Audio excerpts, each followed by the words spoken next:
প্রথমবারের মতো রুশ ড্রোন ভূপাতিত করেছে নেটোর সদস্য রাষ্ট্র পোল্যান্ড। এ নিয়ে ইউরোপ জুড়ে উত্তেজনা বেড়েছে। এভাবে রুশ ড্রোন পোল্যান্ডের আকাশসীমা লঙ্ঘনের ঘটনাকে ইউরোপ ও নেটো বাহিনীর জন্য বড় ধরনের উস্কানি হিসেবেও দেখা হচ্ছে। পোল্যান্ডের প্রধানমন্ত্রী ডোনাল্ড টাস্ক বলেন, নেটোর কোনো সদস্য দেশের আকাশসীমায় রুশ ড্রোন ভূপাতিত হওয়ার ঘটনা এটাই প্রথম। তিনি জানান, বিপুল সংখ্যক ড্রোন পোল্যান্ডে ঢুকে পড়েছিল। পোল্যান্ডে এমন ঘটনার পর সবার আগে যুদ্ধ প্রতিক্রিয়া দেখিয়েছে নেটোর আরেক সদস্য রাষ্ট্র ফ্রান্স। দেশটির প্রেসিডেন্ট ইমানুয়েল মাখো বৃহস্পতিবার বলেছেন, পোল্যান্ডের আকাশসীমার সুরক্ষায় ফ্রান্স 3টি যুদ্ধবিমান মোতায়েন করবে।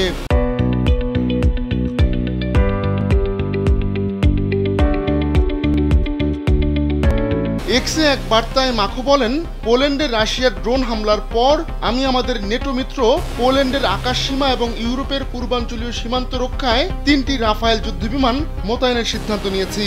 মাখো জানান, এ নিয়ে তিনি পোলিশ প্রধানমন্ত্রীর সঙ্গে কথাও বলেছেন। এছাড়া নেটো মহাসচিব ও ব্রিটিশ প্রধানমন্ত্রীর সঙ্গেও কথা বলেছেন বলে জানান মাখো। ফরাসি প্রেসিডেন্ট জানান, এই নেতারা পূর্বাঞ্চলীয় সীমান্ত রক্ষায় প্রতিশ্রুতিবদ্ধ।